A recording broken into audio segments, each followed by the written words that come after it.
राम राम हरे हरे कृष्णा कृष्णा कृष्णा हरे हरे हरे राम राम राम हरे हरे हरे कृष्णा कृष्णा कृष्णा हरे हरे हरे राम राम राम हरे हरे जय प्रभुपाद प्रभुपाद प्रभुपाद प्रभुपाद जय जय प्रभुपाद प्रभुपाद प्रभुपाद प्रभुपाद। श्री वृंदावन वास भलो, जहाँ निकट बहे यमुना महारानी।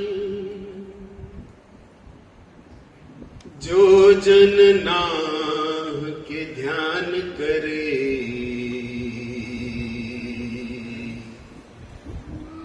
तिनको मिले वैकुंठ राजधानी।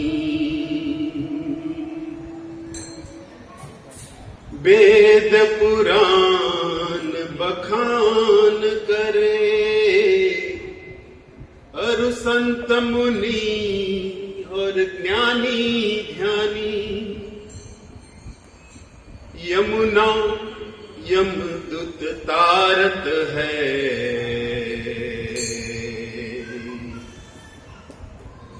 और भवतारक श्री राधिका रानी। जय जय श्री राधे श्याम। ओम नमो भगवते वासुदेवाय।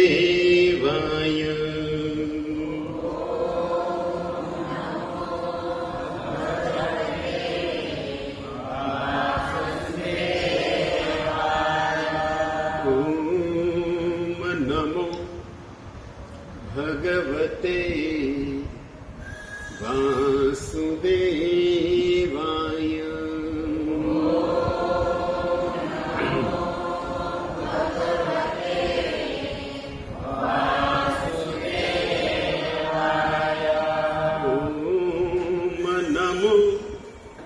भगवते वासुदेवाय।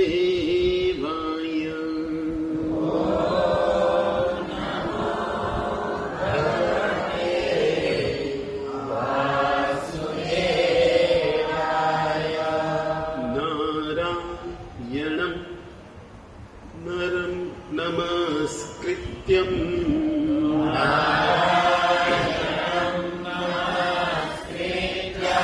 नरं चैव नरोत्तमम्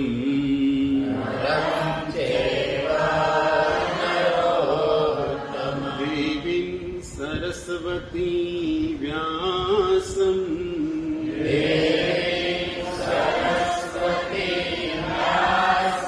ततो जयमुदीरये।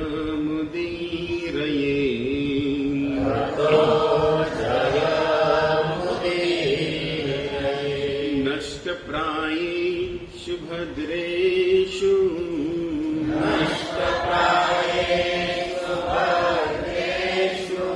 नित्यं भागवत सेवया।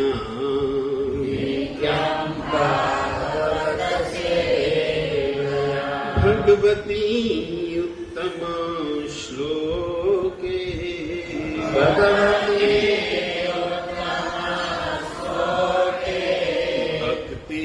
भक्तिर्भवर्ति नैष्टिकीम्।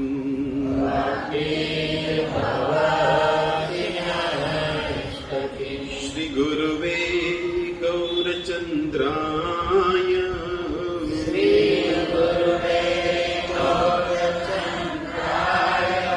श्री राधिकायै तदालये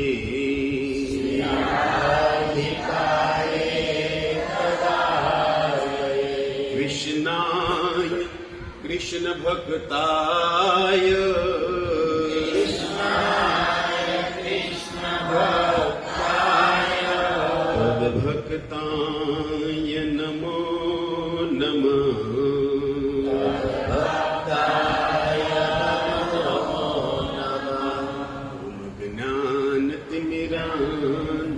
तस्मै ज्ञानाञ्जनशलाकया चक्षुरुन्मिलितं येन तस्मै श्रीगुरुवे नमः। हे कृष्ण करुणा सिंधु दीनबन्धो जगत्पते गोपेश गोपिकान्त राधाकान्त नमोऽस्तुते। तप्तकाञ्चन गौराङ्गी राधे वृन्दावनेश्वरी वृषभानुसुते देवी प्रणमामि हरिप्रिये। वञ्चाकल्पतरुभ्यश्च कृपासिन्धुभ्येव च पतितानां पावनेभ्यो वैष्णवेभ्यो नमो नमः। जय श्री कृष्ण चैतन्य प्रभु नित्यानंद श्री अद्वैत गदाधर श्रीवासादि गौर भक्तवृंद। हरे कृष्णा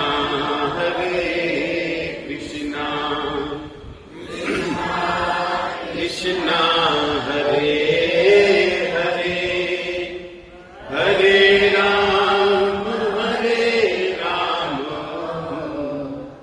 राम राम हरे हरे। मनोजवं मारुततुल्यवेगम्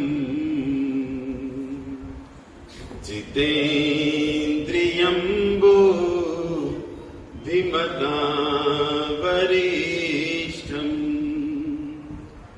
वातात्मजं वा नरयोत्तमुख्यम्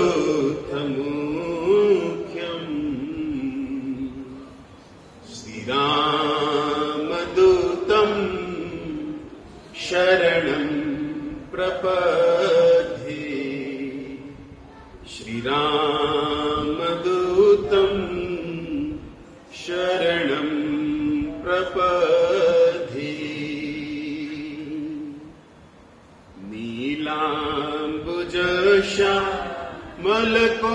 नीलाम्बुजश्यामलकोमलाङ्गो सीतासमारो पितवामभागम् प्राणो महासायकचारुचापम् नमामि रामं रघुवंशनाथम्।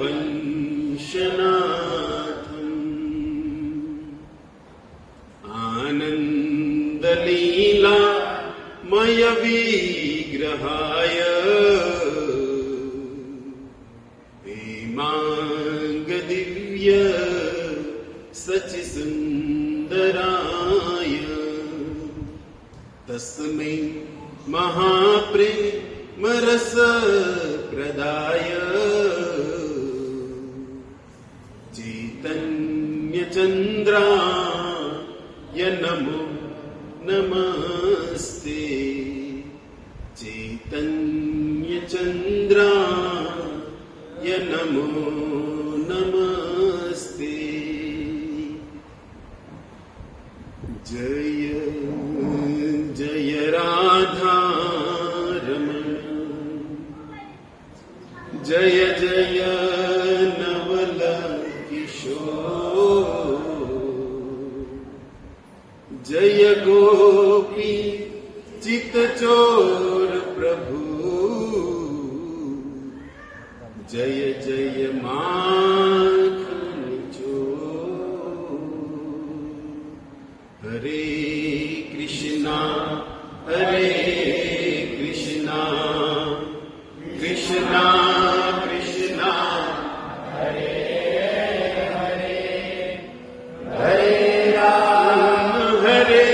राम राम राम हरे हरे। श्रीमद् भागवत महापुराण पंचम स्कंद 19वां अध्याय श्लोक क्रमांक 8। जम्बूद्वीप की जहां वर्णन है भगवान के प्रिय सेवक श्री हनुमान जी महाराज के द्वारा उच्चारित ये श्लोक है। जम्बूद्वीप के निवासी को हनुमान जी कुछ उपदेश दे रहे हैं, जिसके अंतर्गत भगवान के राम का स्वभाव और उनकी कथा का वर्णन हनुमान जी उस जम्बूद्वीप में कर रहे हैं। तो श्लोक आपके पास आशा रखता हूं कि आ गया होगा। सूरो असुरो वापयथ वानरो नर सूरो असुरो वापयथ वानरो नर सूरो असुरो वापयथ वानरो नर सूरो असुरो वाप्यथ वानरो नर सर्वात्मनाय सुकृतमुत्तमम् सर्वात्मनाय सुकृतमुत्तमम्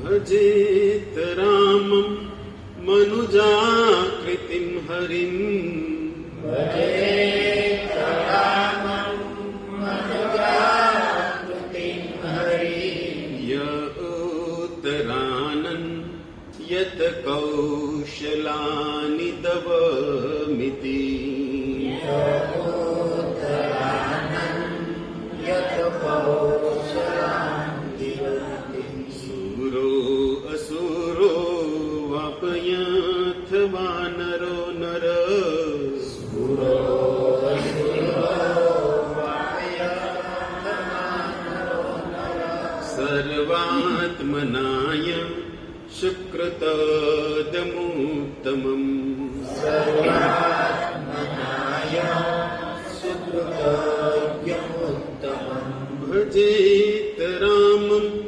मनुजाकृतिं हरिं भजेत रामं मनुजाकृतिं हरिं य उत्तरानन् यत् कौशलानि दवमिति य उत्तरानन् यत् कौशलानि दवमिति सूरो असुरो वाप्यथ वानरो नर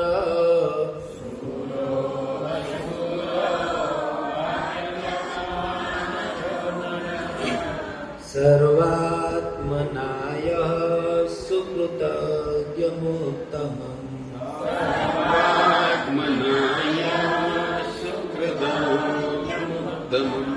भजेत रामं मनुजाकृतिं हरिं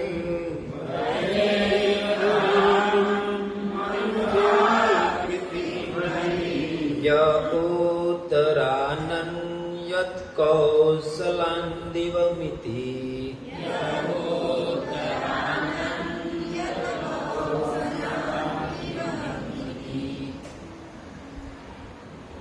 माता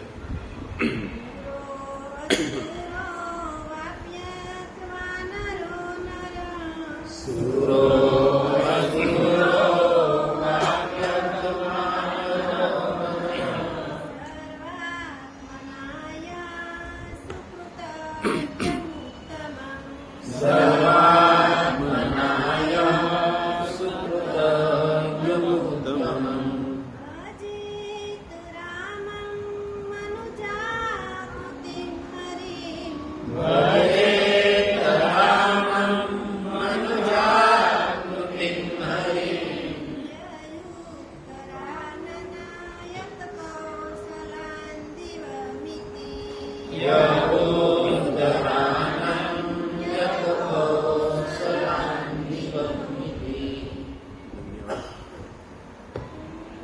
धन्यवाद सभी का। श्री प्रभुपाद जी अनुवाद में लिख रहे हैं कि अतः चाहे सुर हो या असुर, मनुष्य हो या मनुष्यतर प्राणी जैसा पशु या पक्षी, प्रत्येक को उन पूर्ण पुरुषोत्तम भगवान रामचंद्र की पूजा करनी चाहिए, जो इस पृथ्वी पर मनुष्य के रूप में प्रकट होते हैं। भगवान की पूजा के लिए किसी कठोर तप साधन की आवश्यकता नहीं है, क्योंकि वे भक्त की तुच्छ सेवा को भी स्वीकार करने वाले हैं। इस प्रकार से वे तुष्ट हो जाते हैं और उनके तुष्ट होते ही भक्त सफल हो जाता है। निसंदेह श्री रामचंद्र अयोध्या के समस्त भक्तों को वैकुंठ धाम में वापस ले गए। कृष्ण कृपा मूर्ति अभय चरणार भक्ति वेदांत स्वामी श्री प्रभुपाद की जय। अंतर्राष्ट्रीय कृष्ण भावनामृत संघ मीरा रोड स्थित श्री श्री राधा गिरधारी मंदिर की प्रेरणा से होने वाले इस प्रति मंगलवार में आप सब भक्तों का हार्दिक स्वागत है और साथ साथ सादर वंदन भाव से सभी श्रोता चरणारविंद में दास का विनम्र वंदन और विशेष त्योहार जो गुड़ी पड़वा और चैत्र मास का प्रारंभ, जिसके अंदर भगवान श्री राम जगत के जीवों को मर्यादा सिखाने के लिए अवतरित होने वाले हैं, तो अपने आप में ये महीना, जैसे पिछला फाल्गुन चैतन्य महाप्रभु प्रकट हुए, उसके बाद ये चैत्र भगवान राम को हमें देने वाला ये महीना, तो इस महीने में कुछ स्मरण भगवान राम के गुणों का करने का आश्रय, मानो पहला दिन है महीने का, आज से हम शुरू कर रहे हैं और बीच में याद रहे ना रहे, कल से मंदिर में हमारे परम पूज्य परम प्रकाश प्रभु का भगवान श्री राम के गुणों का, राम कथा का आरंभ भी हो रहा है।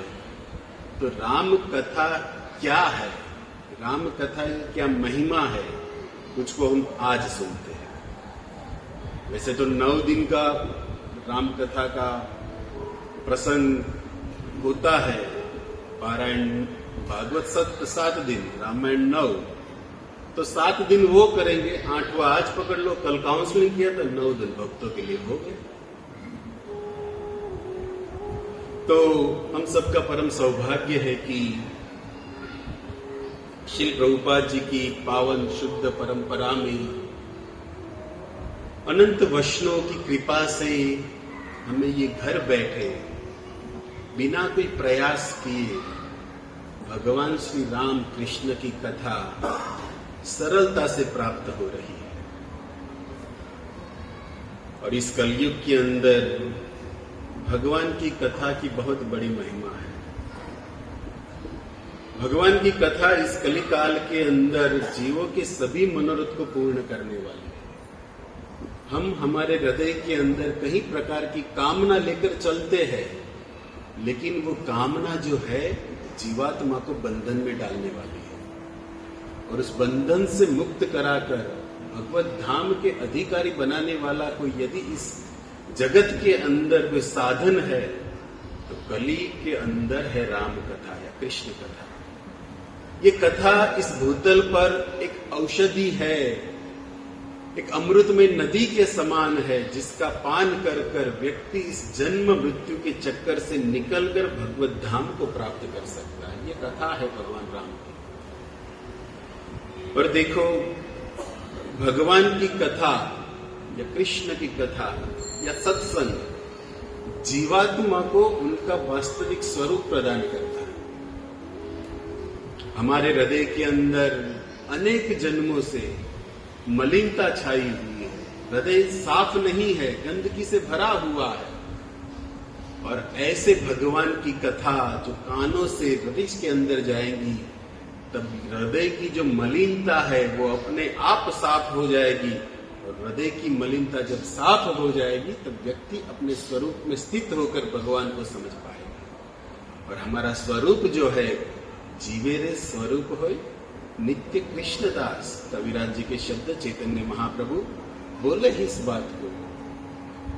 तो हमारा स्वरूप तो है सेवा करना, लेकिन ज्ञान न होने के कारण, हृदय के अंदर मलिनता होने के कारण संसार की सेवा में जीवात्मा लगा है। और ये संसार का सेवा व्यक्ति को इस भवसागर से निकलने का उपाय नहीं बताता, इसी के अंदर चक्कर के अंदर बस पड़ा रहेगा। लेकिन हृदय के अंदर कृष्ण कथा का जब प्रकट होता है, तब हृदय की मलिनता दूर होने पर वास्तविक अपने स्वरूप को पहचानता है, और जो है भगवान की सेवा करना। इसीलिए भागवत कहता है कि भगवान की कथा जीवात्मा के हृदय को इस तरह साफ करती है जिसको सुनना होगा। सुनवता स्वकथा कृष्ण पुण्य श्रवण कीर्तनम हृदयंस्तो अभद्राणि विधुनोति सुहसता। भागवत कहता है कि इस कृष्ण कथा को निरंतर सुनने पर क्या होता है? कहते हैं कि हृदय की मलिनता साफ होकर मन जो है कृष्ण कथा का बीज लगाकर और भक्ति के कुछ अंगों को स्वीकार कर कर ये प्रेम लता जो है कृष्ण के चरण तक पहुंचाने की विधि है ये कृष्ण कथा। एक गंगा जो बहती है, हम सभी जानते हैं कि भारतवर्ष में गंगोत्री से निकलकर गंगा जी जो बहती है गंगा सागर तक, जिसकी अगर वो किलोमीटर देखा जाए तो जिसका व्यास और किलोमीटर 2500 किलोमीटर के आसपास कुछ पड़ता है, वो गंगा का उद्गम स्थान क्या है? भगवान श्री विष्णु के चरण कमल से निकली हुई ये गंगा, जिसको हम इतना जानते हैं कि जिसका स्पर्श करने पर, जिसमें स्नान करने पर व्यक्ति अपने दोषों से रहित हो जाता है। ये गंगा जल का प्रभाव है कि गंगा में स्नान करने पर व्यक्ति के अंदर जो मलिनता है वो सभी दोषों से निर्पूर्ण हो जाएगा। लेकिन हृदय के अंदर जो पाप करने की वृत्ति, वो गंगा जी बाहरी वेश शरीर को स्पर्श कर साफ कर देगी, लेकिन हृदय के अंदर ये संसार को भोगने की कामना जो अनेक जन्मों से लगी है, इस जन्म की नहीं है। ये जब से जीवात्मा है, जब से अलग अलग योनि में घूम रहा है, ऐसा नहीं कि मानव शरीर में ये इच्छा जागृत है, नहीं, सभी योनियों में। इसलिए हनुमान जी कह रहे किसी भी योनि में क्यों न हो जीव, वानरो नर सुरो असुरो, किसी भी योनि में जीव रहता है, लेकिन हृदय के अंदर इस संसार को भोगने की जो कामना है वो अनेक जन्मों से जीवात्मा इसका सेवन कर रहा है। और ये तो गंगा जी भी नहीं धो पाएगी। तो इसका उपाय विधुनोति सुहृतताम हृदयंस्तो अभद्राणि, हृदय के अंदर जो ये अभद्र है उसको तो केवल शुण्वता स्वकथा कृष्ण, ये कृष्ण की कथा ही इस हृदय के अंदर जो पाप वासना की वृत्ति है उसको धोकर साफ करती है। ये कृष्ण कथा का प्रभाव, ये राम कथा का प्रभाव है। और जन्म मृत्यु से निकालकर भगवत चरण को प्राप्त कराने वाली भगवान राम की ये कथा का कुछ प्रभाव भी है और कुछ स्वभाव भी है। जैसे व्यक्ति विशेष का भी कुछ प्रभाव रहता है, कुछ स्वभाव रहता है, उसी तरह भगवान की कथा का भी कुछ प्रभाव है और भगवत कथा का कुछ स्वभाव भी है। भगवत कथा की प्रभाव की बात करें तो प्रभाव यही है इस कथा का कि हृदय के अंदर लगी हुई कई जन्मों की ये संसार भोगने की जो लालसा है उसको समाप्त कर देती, ये कथा का प्रभाव है। और स्वभाव, प्रभाव तो समझ में आ गया, हृदय मलिन से स्वच्छ हो जाएगा, लेकिन स्वभाव राम कथा का ये है कि इसको सुनने पर कहते हैं कि हृदय के अंदर प्रेम भक्ति का बीज लग जाएगा, जो मुख्य है। बाहर से तो धो देगी, लेकिन हृदय के अंदर उस राम नाम से, कृष्ण कथा से जो भक्ति का बीज लगता है, उस बीज को प्रदान करने वाली ये राम कथा है। ये कथा का स्वभाव है।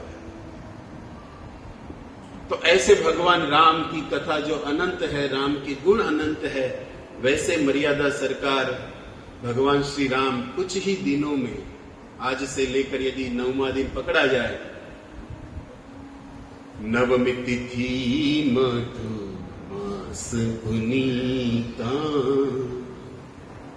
जानते हो आप इस चौपाई को, नवमी तिथि के दिन मध्य दिवस अति शीत न घामा, कौशल्या की गोद में जो बाल रूप में प्रकट हुए वो कुछ ही दिनों में, प्रागट्य दिन जिसका आ रहा है। तो ऐसे भगवान रामचंद्र के प्रागट्य दिन को मनाने का सबसे अच्छा अवसर यदि कोई है तो उसी भगवान की विशुद्ध कथा को श्रवण करना, यह सबसे बड़ा उपाय है। उस कृष्ण के नाम को जपना, उस राम के नाम को जपना, उसके साथ साथ उस कृष्ण की कथा या राम की कथा को सुनकर हृदय के अंदर पहले से तैयारी करना। जैसे घर में कोई अवसर होता है, कुछ दिन के बाद है, लेकिन तैयारी तो पूर्व पहले से चालू हो जाती है। तो समझ में आ गया भाई आज पहला दिन है चैत्र मास का, तो सबको पता है कि आ रहे हैं भगवान राम, आ रहे हैं। हमारा तो भजन घणो राम प्रागट्य में गयु ने फेमस, मारी झोपड़ी भाग खुली जाए जे कहवाणु भाई, राम आएंगे तो अयोध्या सजाओ। ये तन अयोध्या है जिसके अंदर भगवान राम का जन्म का बात यह है। अवधपुरी में भगवान विराजते हैं, सर जन्म लिए हैं, तो पहले से क्यों ना इस शरीर को, शरीर को भी क्षेत्र कहा है गीताकार में, शरीर भी एक भूमि है, तो इस भूमि को क्यों ना अवधपुरी बनाया जाए इस कृष्ण कथा के माध्यम से, राम कथा के माध्यम, जहां राम विराजेंगे, प्रकट होंगे। ये विधि है, राम को उत्सव को हम मना रहे हैं, पहले से तैयार हो रहे हैं। ऐसे भगवान राम और कृष्ण की कथा के विषय में भागवत कहता है कि पिबंती ये भागवत आत्मनं सता कथामृत श्रवण भूतेषु संभृत। जो व्यक्ति, जो जीवात्मा, जो प्रेमी भक्त अपने कर्ण रूपी पात्र से इस कृष्ण कथा, राम कथा को निरंतर अपने कानों से डालता रहता है, उसके हृदय के अंदर जो भगवान राम की जो कथा का स्वभाव है, ये भक्ति के बीज को लगाना, ये अपने आप लग जाएगा। करना क्या है? बस भक्तों के संग में बैठकर देखो, यदि भक्ति के द्वारा हम भगवान की सेवा करना चाहते और भक्ति के द्वारा भगवान को प्रसन्न करना चाहते, तो विधि क्या है? सबका एक भाव रहता है कि गिरधारी की सेवा में है, रामलला की सेवा में, क्यों ना हमारी भक्ति से भगवान को प्रसन्न किया जाए। सबका ये भाव होता है, इसीलिए तो करते हैं सेवा भक्ति इत्यादि, कि भगवान प्रसन्न हो जाए। लेकिन भगवान को प्रसन्न करने की विधि और हमारा भाव भी होता है कि हमारी भक्ति से भगवान प्रसन्न है या नहीं। तो वो जानने की विधि है कि भगवान अपनी भक्ति से प्रसन्न है या नहीं, तो उस कृष्ण और राम की कथा में हमारा चित्त कितना रमता है, उस कथा का अंदर हमें आनंद कितना मिल रहा है।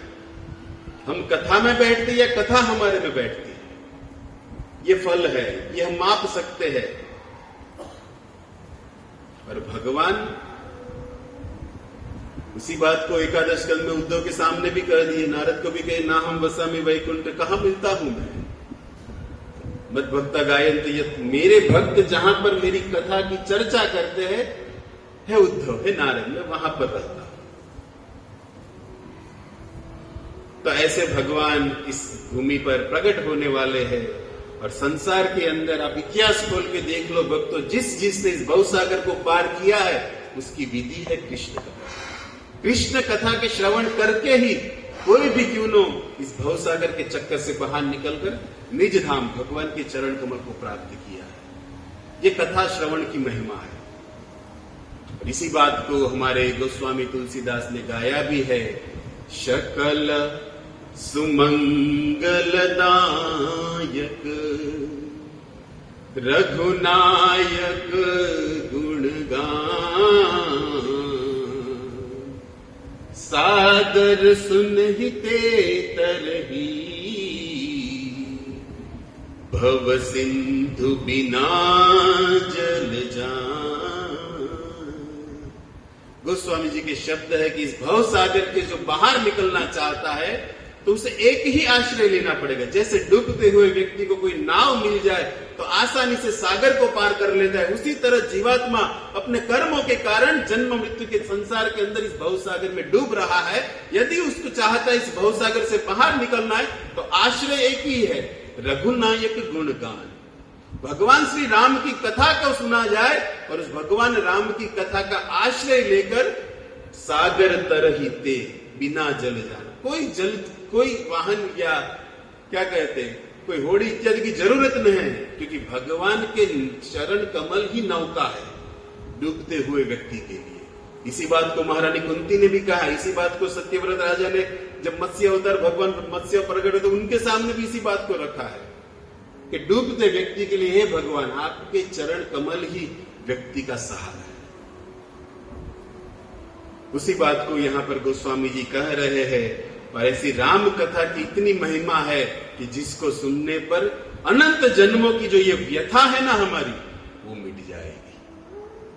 जय जय राम कथा, जय जय राम कथा, जिसे सुनने पर मिट जाती है जन्म जन्म की व्यथा। जय जय राम कथा, जय जय कृष्ण कथा। ये राम कथा, ये कृष्ण कथा की महिमा तो हम सब सुनते हैं, लेकिन राम कथा की महिमा, रामचरितमानस भगवान शिव के शब्द है जो अपनी भार्या पार्वती से कहते कि राम कथा सुंदर कर तारी, सांसे विधान उड़ावन हारी। राम कथा कली पिटप कुठारी, सादर सुनहु गिरिजा कुमारी। राम कथा के वक्ता भगवान भोलेनाथ माता पार्वती से कहते कि राम कथा सुंदर, ये राम कथा सुंदर ताली है। जैसे कीर्तन में हम ताली बजाते हैं, ये राम कथा जीवात्मा के लिए सुंदर कर ताली है, जिसको बजाने पर हृदय के अंदर अनेक जन्मों से ये जो पक्षी बैठे हैं काम क्रोध को अपने आप उड़ जाएंगे और कोई बाहर से प्रयास नहीं करना पड़ेगा। और कलयुग के अंदर ये राम कथा कली विपट कुठारी, कलयुग रूपी वृक्ष को काटने के लिए हे गिरिजा ध्यान से सुनो, ये राम कथा एक कुल्हाड़ी के समान, जिसका आश्रय लेने पर इस कलयुग के वृक्ष का जो प्रभाव है वो जीवात्मा पर कम होगा। ऐसे श्री राम जन्म के नजदीक है और उन्हीं के परम भक्त हनुमान जी के मुख से निकला हुआ ये श्लोक है, जिसमें हनुमान जी कहते हैं जम्बूद्वीप के निवासियों कि सूरो असुरो, ये राम कथा की जो महिमा है उसके लिए हनुमान जी कहते हैं कि ये राम का भजन कौन कर सकता है। सूर हो, असुर हो, पशु हो, पक्षी हो, किसी भी योनि में जीव क्यों न हो, सर्वात्मनाय है, सभी प्रकार से सभी योनि में सबसे मुख्य कोई कार्य यदि है तो भगवान भजेत राम, जो मनुष्य रूप में इस पृथ्वी पर भूतल पर अवतरित हुए भजेत, उनका भजन करना, यही जीवात्मा का सबसे पहला कर्तव्य है। और उसके बाद कहते यद उत्तरायण, भगवान के स्वभाव की जहां पर बात है कि ये वह प्रभु है, ये वह विग्रह राम के रूप में प्रकट हुए हैं जो जीवात्मा की तुच्छ से तुच्छ, छोटी से भी छोटी सेवा करने पर बहुत बड़ा फल प्रदान करते हैं, मतलब जल्दी प्रसन्न हो जाते हैं। और तात्पर्य में श्री प्रभुपाद जी इस श्लोक को षड्विध, जो सार्वभौम भट्टाचार्य के सामने चैतन्य महाप्रभु ने षड्भुज रूप, दो हाथ जो कृष्ण का स्वरूप है, दो हाथ जो भगवान राम का और दो हाथ गौरांग चैतन्य, षड्भुज रूप का दर्शन जिस सार्वभौम भट्टाचार्य के सामने महाप्रभु ने रखा था, उसका तात्पर्य श्री प्रभुपाद जी ने श्लोक में डाला है। क्योंकि चैतन्य महाप्रभु भी जीवों पर इसी तरह कृपा करते थे। योग्यता ये योग्यता किछु न विचार, जो पास आया उसको कृष्ण प्रेम दे दिया, उसी तरह भगवान राम के स्वभाव का हनुमान जी यहां वर्णन करने जा रहे हैं। भजेत रामम मनुजाकृति, जो मनुष्य रूप में अवतारित हुए हैं वो जीवों पर इतने करुणापन है। और गीता में तो खुद बोले भी है कि पत्र पुष्पम फलम तोयम, ये में भक्त प्रयच्छति। क्या 1 तोला सोना मांगे, बोले तुम्हारे मौत ते मांग्यू भगवान है 1 तोलो लावजो तो ते प्रसन्न थाश? नहीं। क्या मांगा? बैंक बैलेंस मांगा, गाड़ी बंगला कुछ नहीं। गीता के इतने मर्मज्ञ प्रभु जीवात्मा से छोट આપણે દયે હું એક એને કદા માંગ્યું હોય હોનું અને માગે હું હોનાની દ્વારકા જે ડુબાડી દેતા હોય સંસાર છોડવું હોય હું જરૂર છે આપણે દેખ તો લોય તો તમારે હોનાની દ્વારકા ડુબાડવા વાળા માણસ છે પણ હું કામ ડુબાડે છે? સંસારની અંદર ડૂબેલા ભવસાગરમાંથી બહાર આપણને કાઢવા। કારણ કે સોનામાં મન રહી ગયું તો ડૂબવાનું કારણ છે, એટલે ભગવાન તો સોનાને જ ડુબાડો જાતા પહેલા। પણ માગ્યું કઈ દિવસ ભગવાને? અમુક શબ્દો ગુજરાતીમાં જામે એટલે થોડું ગુજરાતીનું આસ્વાદન લઈ લઈશ। હિન્દીમાં કહેવું કે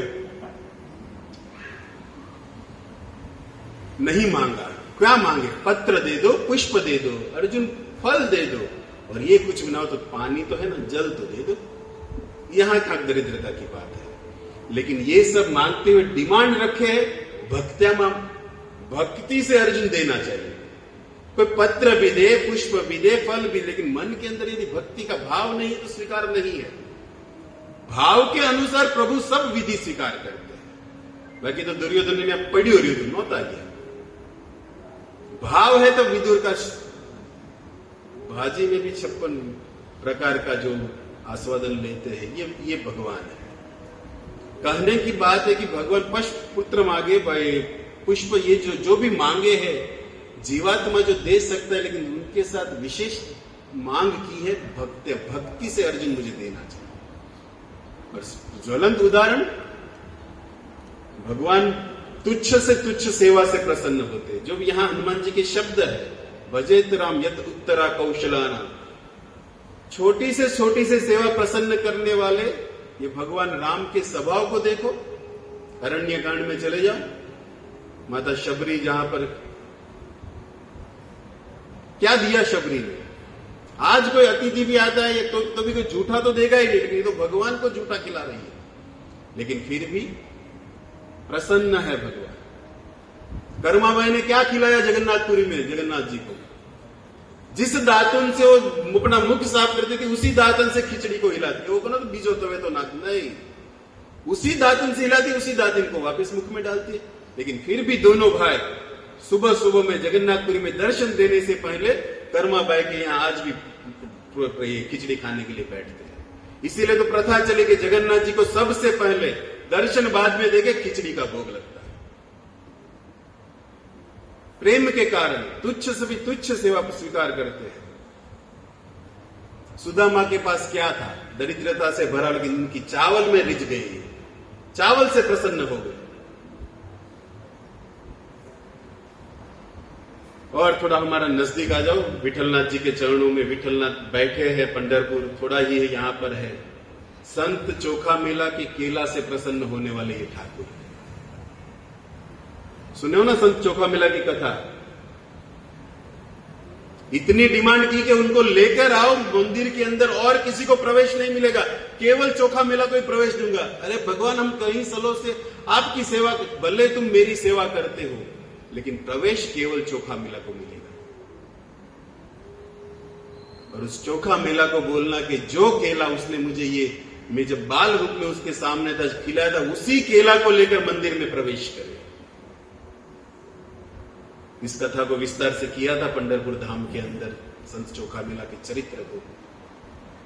कहने की बात है कि भगवान जीवात्मा की, और यहां पर कहते भी हनुमान जी, आप तात्पर्य में प्रभुपाद लिखिए कि तुच्छ से तुच्छ छोटी सेवा करने पर भगवान प्रसन्न हो जाते हैं और जीव जो है आनंद से भर जाता है।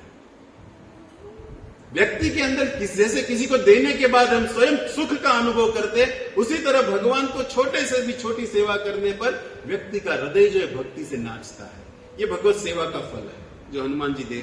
और हनुमान जी से सेवा बता कौन पाएगा? जो राम जन्म ही जो है, हनुमान जी का जन्म जो राम सेवा के लिए हुआ, छोटी से भी छोटी सी और बड़ी से भी बड़ी सब हनुमान जी ने तो की है भगवान राम की। तो यहां पर हनुमान जी साथ साथ भगवान की सेवा का भी भक्तों को एक मानो कथा के अंतर्गत मर्म दिखा रहे हैं।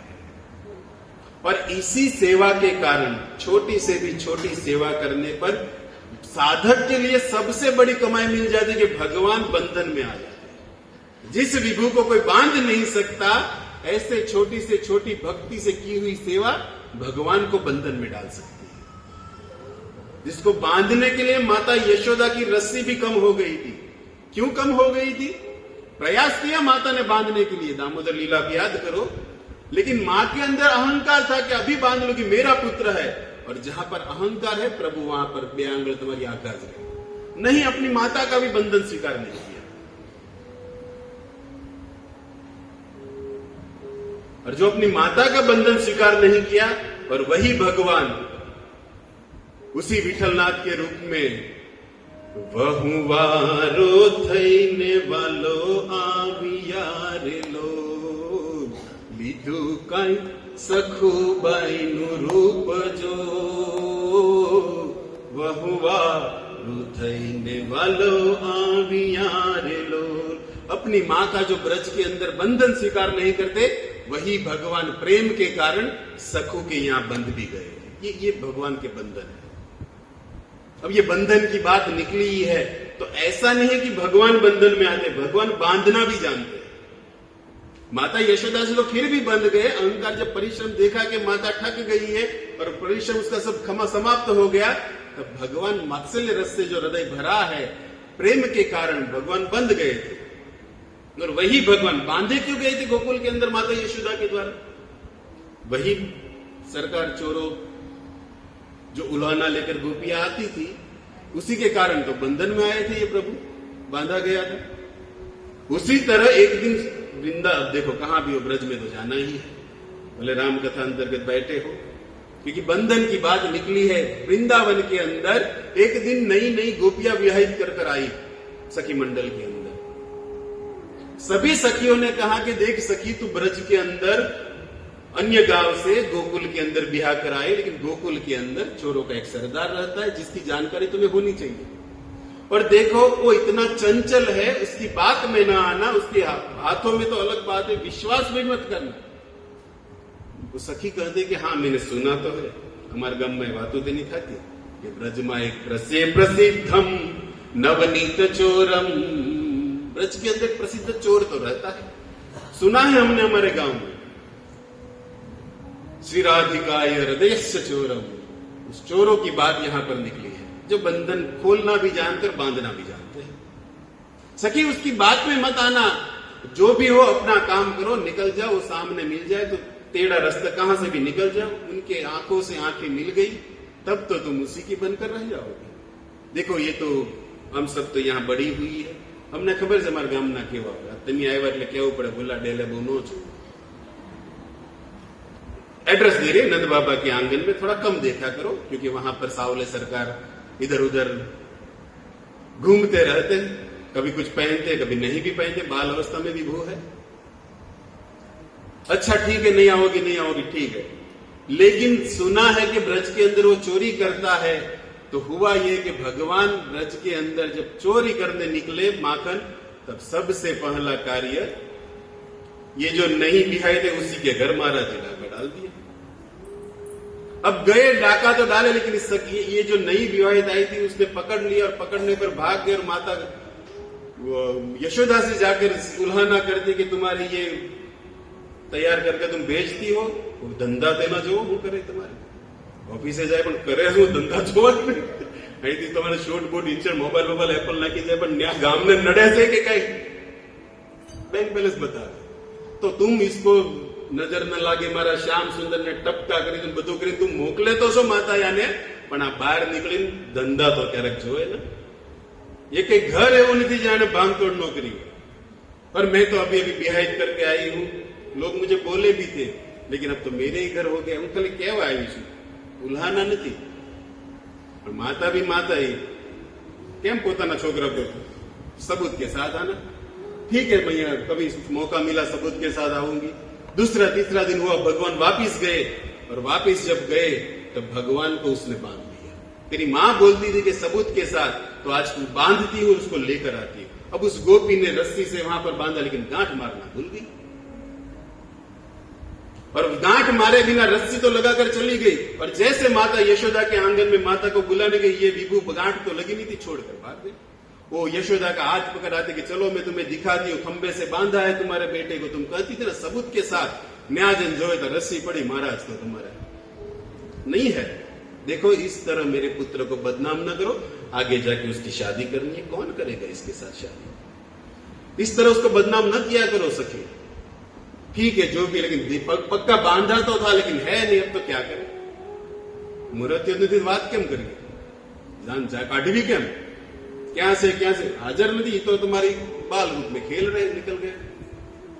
अब हुआ यह कि ये सब यशोदा के साथ ये सब वार्तालाप कर कर सखी निकली अपने हाथों में बेड़ा लेकर यमुना जल लेने के लिए, और ये रास्ते में जो बंधे हुए पुरुष खुले हैं वो मिले बंसी बजाते हुए। क्या केम थी जीवा माँ पाए सीधे मत पूछो છે આપણે सबूतની વાત करता था, मिल गया।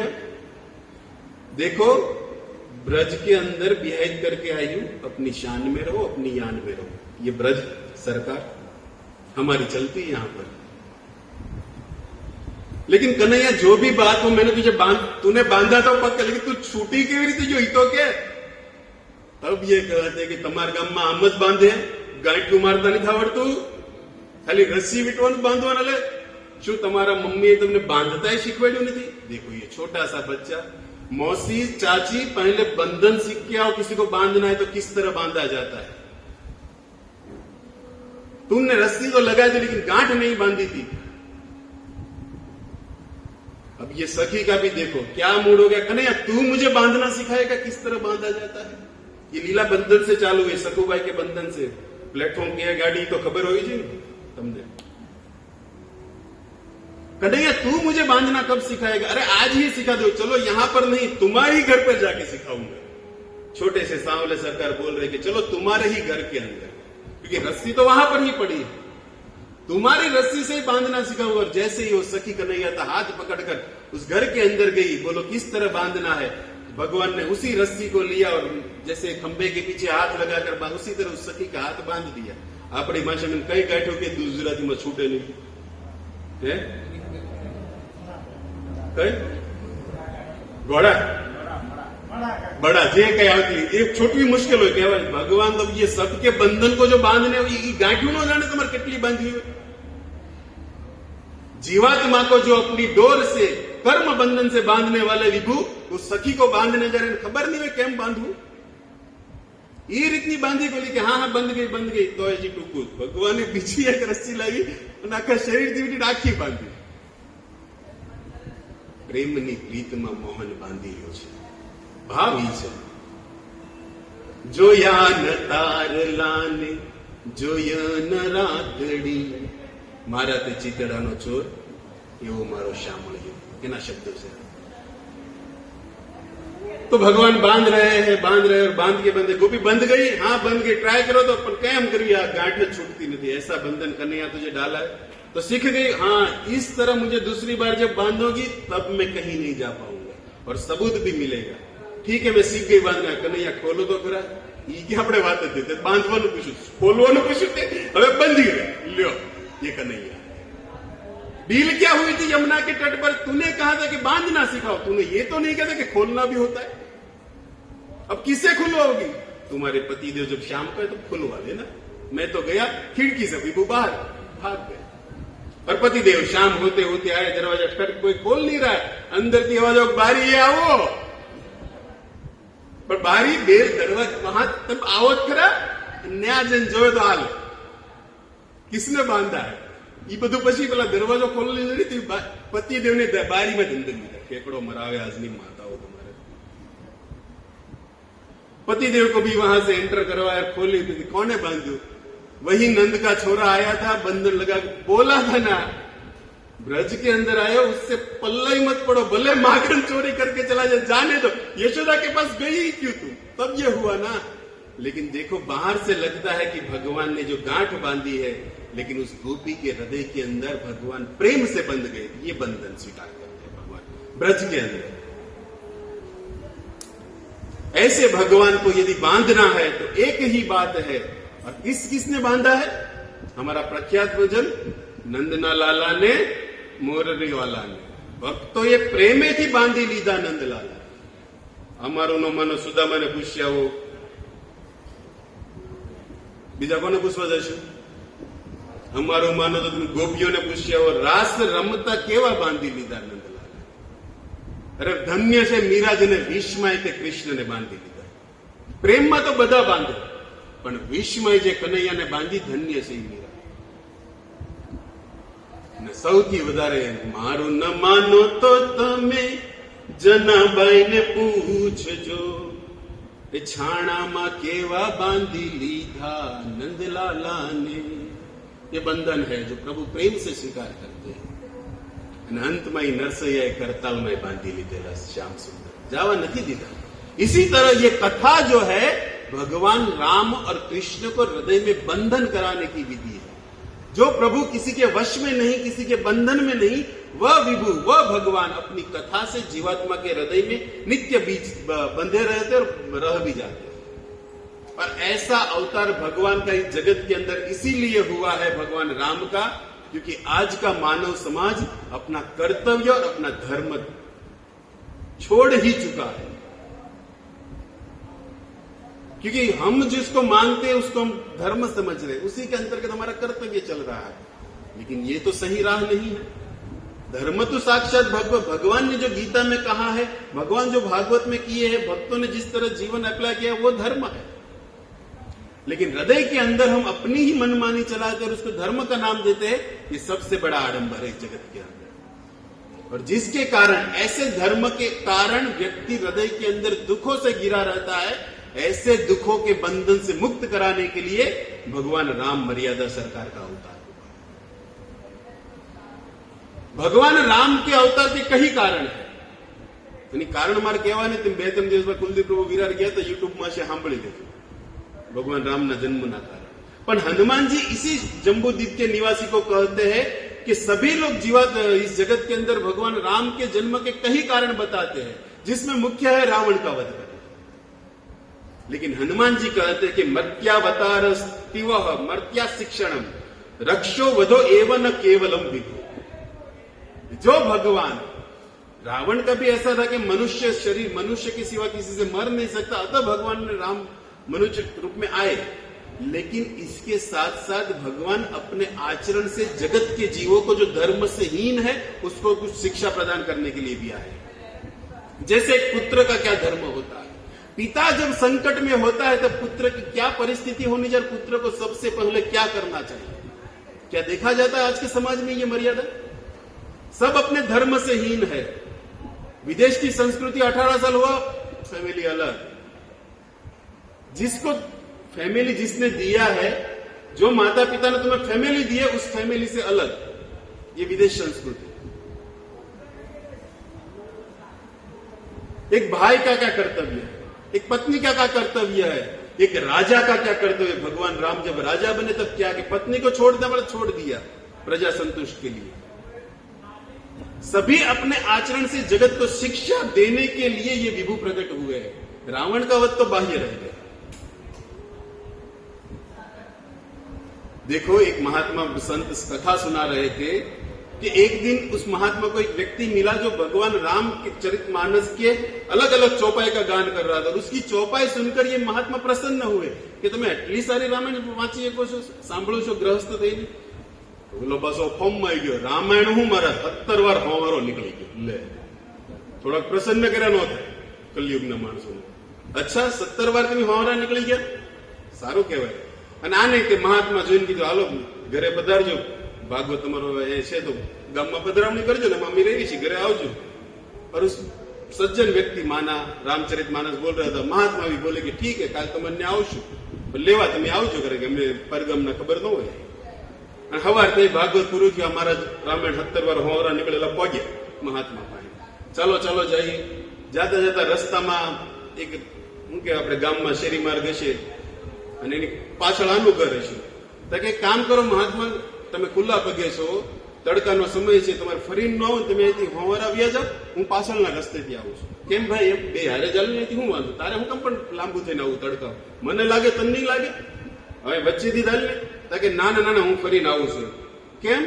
વચ્ચે મારા ભાઈનું ઘર પડે છે ને, હલાણ એનું છે. તું કે હલાણની વાત કરે, હોવારો તાર રામાયણમાં નથી નીકળ્યું, એકવાર આઈથી હોવારો નીકળી ગયો તો રામાયણ ઉતરી જાય.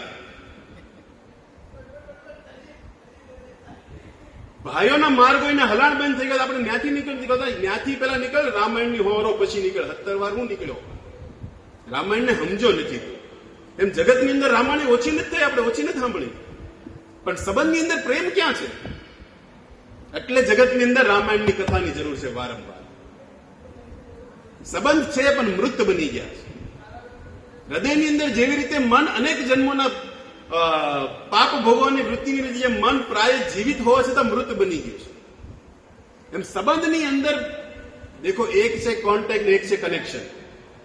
કોન્ટેક્ટ અર્થાત સંપર્ક, આપણે સંપર્કમાં છે પણ કનેક્શનમાં નથી.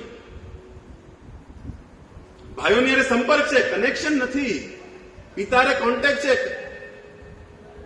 માનો પૂછવામાં આવે કે તમે ક્યારે મળ્યા તમારા ભાઈ, ક્યારે વાત થઈ,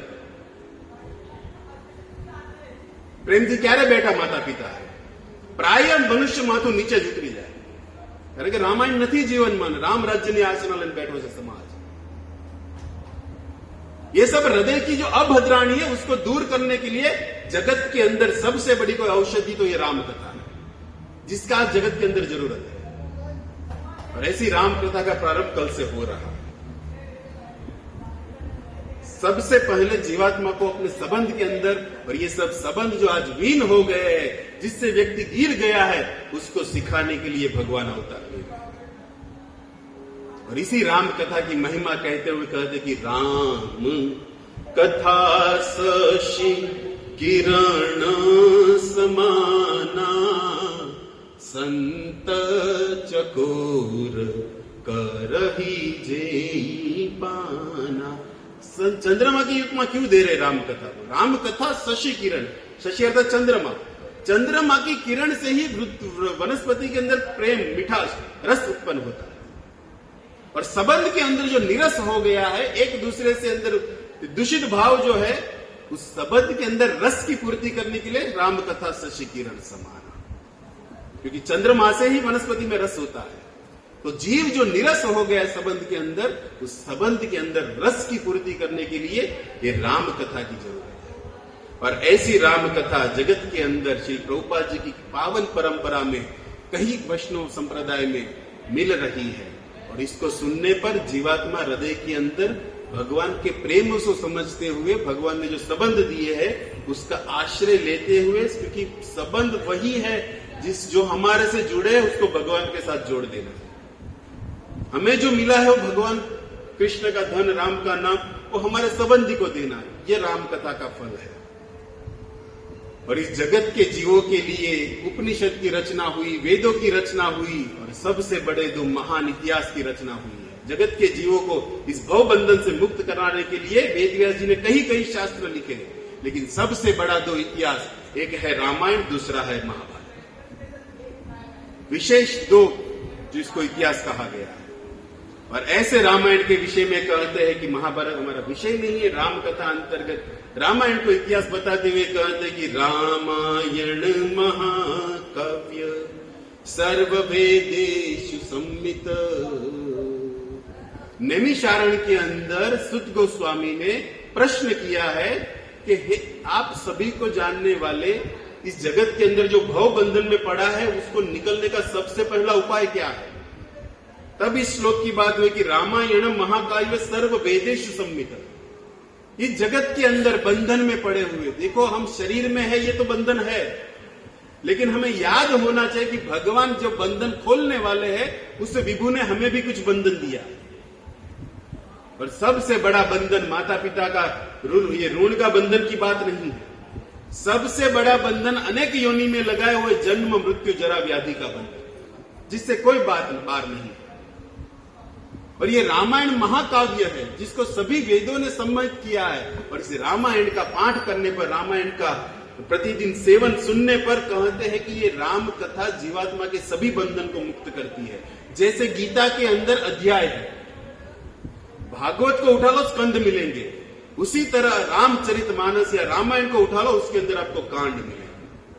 जगत में कांड बहुत है, पण आ ई कांड छे जे बधा कांडोथी मुक्ति अपावे। कुछ 5-10 मिनिट अपनी पासे वधी छे। रामायण जे 7 कांड हुई है थोड़ी चर्चा सांभळी। जैसे गीता में अध्याय भागवत स्कंद के रूप में है, उसी तरह ये रामचरितमानस वाल्मीकि जी ने और हमारे गोस्वामी जी ने 7 खंडों में जिसे गाया है। और आचार्यों ने इस रामायण का जो ग्रंथ है उसको एक वृक्ष की उपमा दी है। एक वृक्ष है ये रामायण, जिसके अंदर प्रथम जो कांड है बाल कांड, जिसको कहते कि वृक्ष का मूल है। कौन सा है बाल कांड के बाद दूसरा? 7 कांड तो कम से कम हाथ दी में अपने शीखवी ज नहीं, अंदर હું નથી જાણું, બહાર હું 7 કાંડના ખાલી નામ, બીજું કાંઈ નથી શીખવું તોય આખું વૃક્ષ રામાયણ આપણને થાય। ભગવાન રામને તો આખું વૃક્ષ મારવા બોલ્યો। पहला है बालकांड, दूसरा है अयोध्या, तीसरा अरण्य, किष्किंधा, सुंदर, लंका, 7वां उत्तरा। तो उसमें जो पहला कांड है बालकांड, जिसको इस वृक्ष की मूल की उपमा दी गई है, और उसके बाद जो अयोध्या कांड है जिसको इस वृक्ष के थड़ की महिमा दी गई है, और तीसरा कांड जो है अरण्य कांड, जिसको इस रामायण वृक्ष की डाली की उपमा दी गई है, और चौथा जो कांड है किष्किंधा कांड, उसको इस वृक्ष की पत्ते की उपमा दी गई है। और किष्किंधा कांड के बाद जो आता है सुंदर कांड, जो सबसे बड़ा कांड है, जिसमें हनुमान जी की कथा है, इस सुंदर कांड को फूल की उपमा दी गई है। और उसके बाद लंका जो कांड है उसको कहते हैं कि ये रस फल है। फूल हुआ सुंदर कांड, उसके बाद लंका कांड को फल बताया गया, और अंत में जो उत्तराकांड बता उसको रस की उपमा दी, जैसे फल के अंदर रस होता है। इसी तरह इस रामायण को पूरे वृक्ष की उपमा दी गई है। जैसे श्रीमद् भागवत के अंदर 12 स्कंद है, उसी तरह इसके अंदर कांड है, ये तो हम समझ गए। लेकिन जिस तरह भगवान कृष्ण के सौंदर्य का रूप का वर्णन भागवत के वांगमय अवतार से हुआ है, जैसे अक्षर ब्रह्म एवं भागवत अमल पुराण जिसको कहा है, कृष्ण का ही स्वरूप है ये 12 स्कंद में लिखा हुआ ये श्रीमद् भागवत पुराण। उसी तरह भगवान राम का भी ये छवि है, भगवान राम की ये मूर्ति भी ये 7 कांड। एक तो आपने वृक्ष के रूप में देखा, और भागवत के साथ इसको मिलाया जाए तो भगवान राम की छवि ये 7 कांड, जिसमें कहते हैं अब बालकांड पहले वृक्ष की उपमा दी, लेकिन अभी बालकांड यदि भगवान के रूप का वर्णन सुनना है तो कहते हैं कि भगवान के राम के जो चरण है ना, वो बालकांड।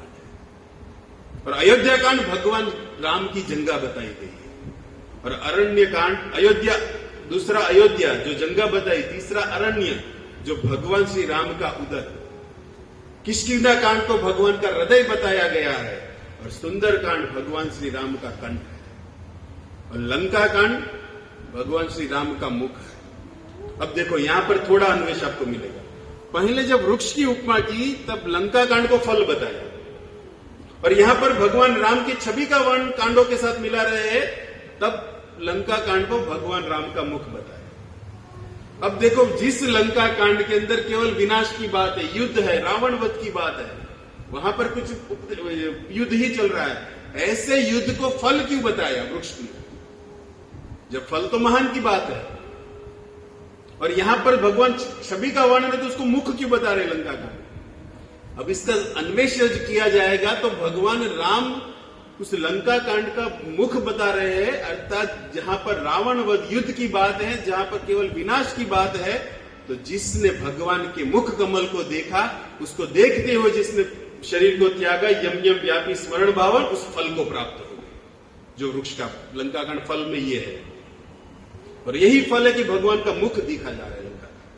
भगवान को देखते हुए जैसे कुरुक्षेत्र में भगवान के सामने जो मरे वो उद्धम गच्छति प्राप्त हुए, उसी तरह यहां पर भगवान का जो है लंका कांड के अंदर भगवान के मुख की बात हो रही है, और उसके बाद जो उत्तराकांड है भगवान राम का मस्तक बताया। इस तरह भगवान के कांडों की यहां पर बात है। इसी कांडों के अंदर और थोड़ा प्रवेश किया जाए तो ये बाल कांड इत्यादि है क्या। एक आपने वृक्ष के रूप में देखा, एक भगवान राम की छवि के रूप में देखा। अब देखिए जीवात्मा को इस कांड के साथ, साधक को इस कांड के साथ क्या सीखना है। रामायण तो हमने बहुत पढ़ी, रामायण तो हमने बहुत सुनी, रामायण तो हमने बहुत देखी। મોતી સાગરની રામાયણ આવી ત્યારે તમારા રસ્તા ઉપર કોઈ માણા ન દેખાતો. કર્ફ્યુ જેવું વાતાવરણ. તમે તો જોયેલું છે. ટીવી હોય ને બાજુ રૂમમાં તમારે ગળદી કરીને બેઠા હોય. મોતી સાગરની રામાયણ સવારમાં 9:30 થી 10 તમારે જે ટાઈમ હોય. રહે કેટલી જીવન વિશેષ ન્યાય વિનુકૂળ રહે. એટલે એક સાધકના કાંડમાંથી હું શીખવાનું तो एनी बात करता आचार्य के जेवी रीते बाल कांड जो प्रथम कांड है इस रामायण के वृक्ष का कहो या राम छवि का कहो, जो बाल कांड प्रथम है जिसके अंदर बाल अर्थात बालक, और बालक का स्वभाव होता है कि मन कर्म और वाणी जिसमें कोई अंतर नहीं होता. बालक जो होता है जो बोलता है वही करता है, जो मन में है वही कहता है. निस्वार्थ भाव जहां पर एक बालक का. तो बाल कांड के अंदर शिक्षा यह है कि साधक के हृदय में बालक की तरह होनी चाहिए. ये उन्हें के मुंह में राम बगल में छोरी, बोले बीजू करे बीजू, उपदेश अलग आचरण अलग. ये बालकांड साधक को सिखाता है. जो हृदय में है जो मन में है उसी को बालक बोलता है. उसी तरह बालकांड शिक्षा दे रहा है कि बालक की भांति जो साधक के भीतर में है वही उसका आचरण है, वही उसका स्वभाव है, वही उसकी पर्सनालिटी है. ये बालकांड सिखाता है. अंतर्गत कई बातें हैं लेकिन ऊपर से आपको दिया जा रहा है. और उसके बाद दूसरा है अयोध्या कांड. अयोध्या शब्द के अंदर संधि विश्लेषण करो तो अ प्लस युद्ध, जहां पर युद्ध नहीं है. 7 कांड के अंदर एक ही कांड है जहां पर युद्ध की बात नहीं है, जहां पर युद्ध नहीं है लेकिन आपस में मैत्री है, हृदय एक दूसरे से समर्पित है. और इसकी बात आप देखोगे भगवान राम को जब मिला कि तुम्हें वनवास जाना है तब अपनी सौतेली मां और भरत से भी कितना प्रेम किए.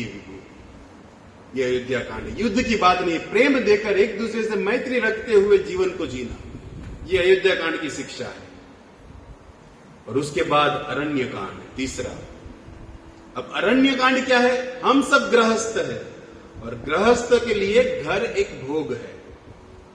गृहस्थ वनवास में तो रहेगा नहीं, घर के भीतर ही रहेगा, लेकिन घर के अंदर सुख सुविधा से व्यक्ति भोग वृत्ति में ज्यादा रहता है. और ऐसी भोग वृत्ति से निकलने के लिए कभी कभी व्यक्ति को वनवास मतलब वृंदावन यात्रा इत्यादि में जाना चाहिए. ये अरण्य कांड तीसरा बता रहा है. और अरण्य कांड के अंदर सबसे बड़ी बात साधक के लिए बता रहे कि अरण्य कांड के अंदर आपको शूर्पणखा भी मिलेगी और शबरी भी मिलेगी. शूर्पणखा जो है वो जीव को मोहित करने वाली है, और जहां पर मोह है वहां पर भगवान नहीं होते. भगवान मोह से निकालते हैं. सब मोह सपट कपट से छिद्र न भाव, जिसका स्वभाव है. तो अरण्य कांड के अंदर साधक को शूर्पणखा मिलती है जो मोह का प्रतीक है, उसको त्यागना है, उसके सामने नहीं देखना है. जैसे भगवान शूर्पणखा सामने आई, यहां से वहां भगा रहे, देखे नहीं सामने.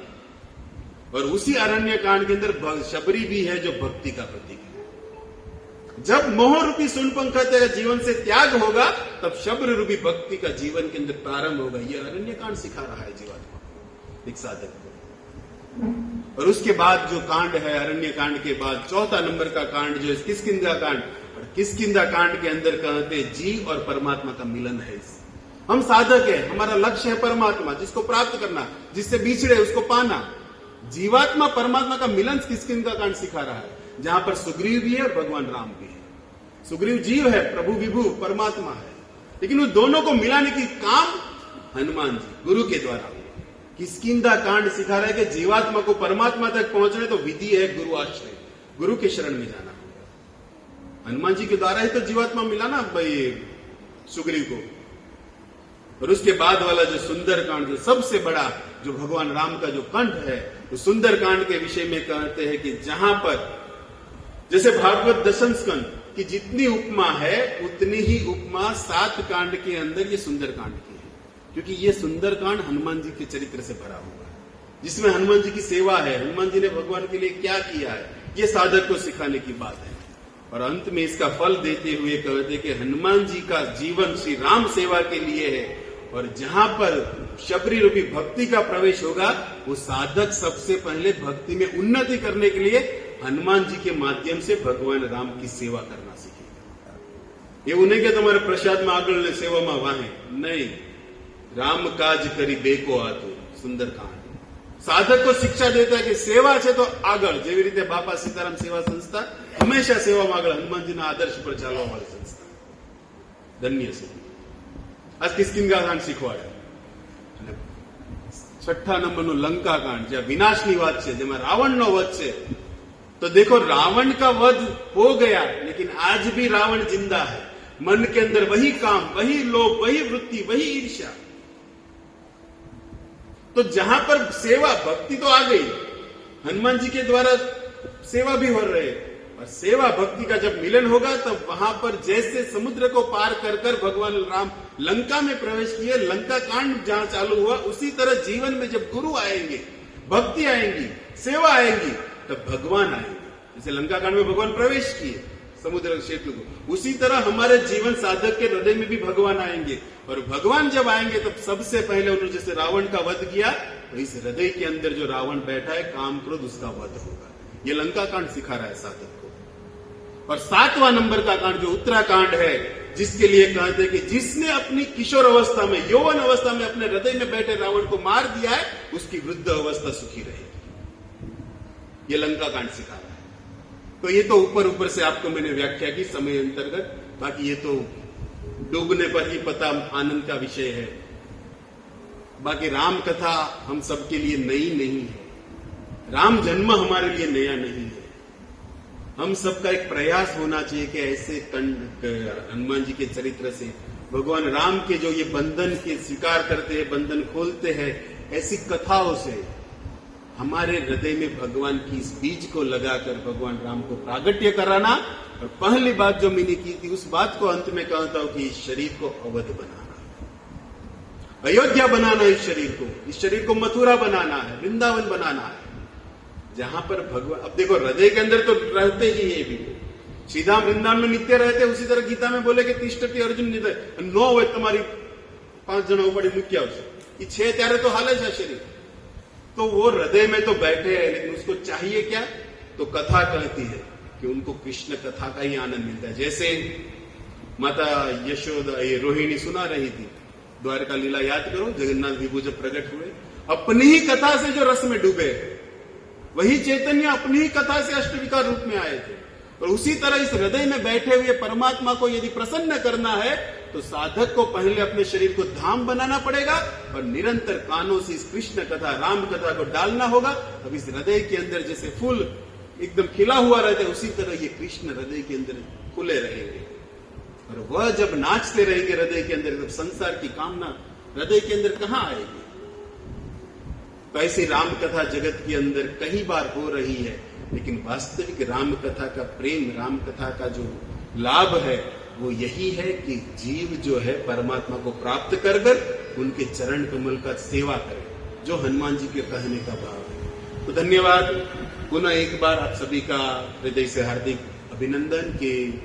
और कुछ कथा अंतर्गत यदि आपके हृदय को भाव नहीं था कि, लेकिन उपदेश अनुसार यदि छोटे मुंह से कुछ बड़ी बात हो गई हो, सेवक दास समझकर यही प्रार्थना है कि જેવી રીતે તમે છોકરાને માફ કરો, એવી રીતે બસ એ જ ભાવથી ક્ષમા याचना. और कल से बोलेंगे ही अनाउंस के मंदिर में कथा हो रही है. और यहाँ पर भी प्रति साल भगवान राम का और उनके बाद हनुमान जी भी आ रहे हैं. मतलब ये चैत्र महीना भक्ति से भरा हुआ है. तो इस महीने में कुछ हनुमान स्मरण हो, हनुमान जी की तरह सेवा हो, और राम छवि, राम हृदय से शरीर नाचता रहे, इसी भाव से इस राम कथा को कहने का यहाँ पर साहस किया. कुछ त्रुटि हो तो क्षमा करें. हरे कृष्णा कृष्ण कृष्ण हरे हरे, हरे राम राम राम हरे हरे. श्री राम जन्म महोत्सव की जय. हनुमान जी महाराज की जय. निताय गौर प्रेमानंदे. हरि हरि बोल.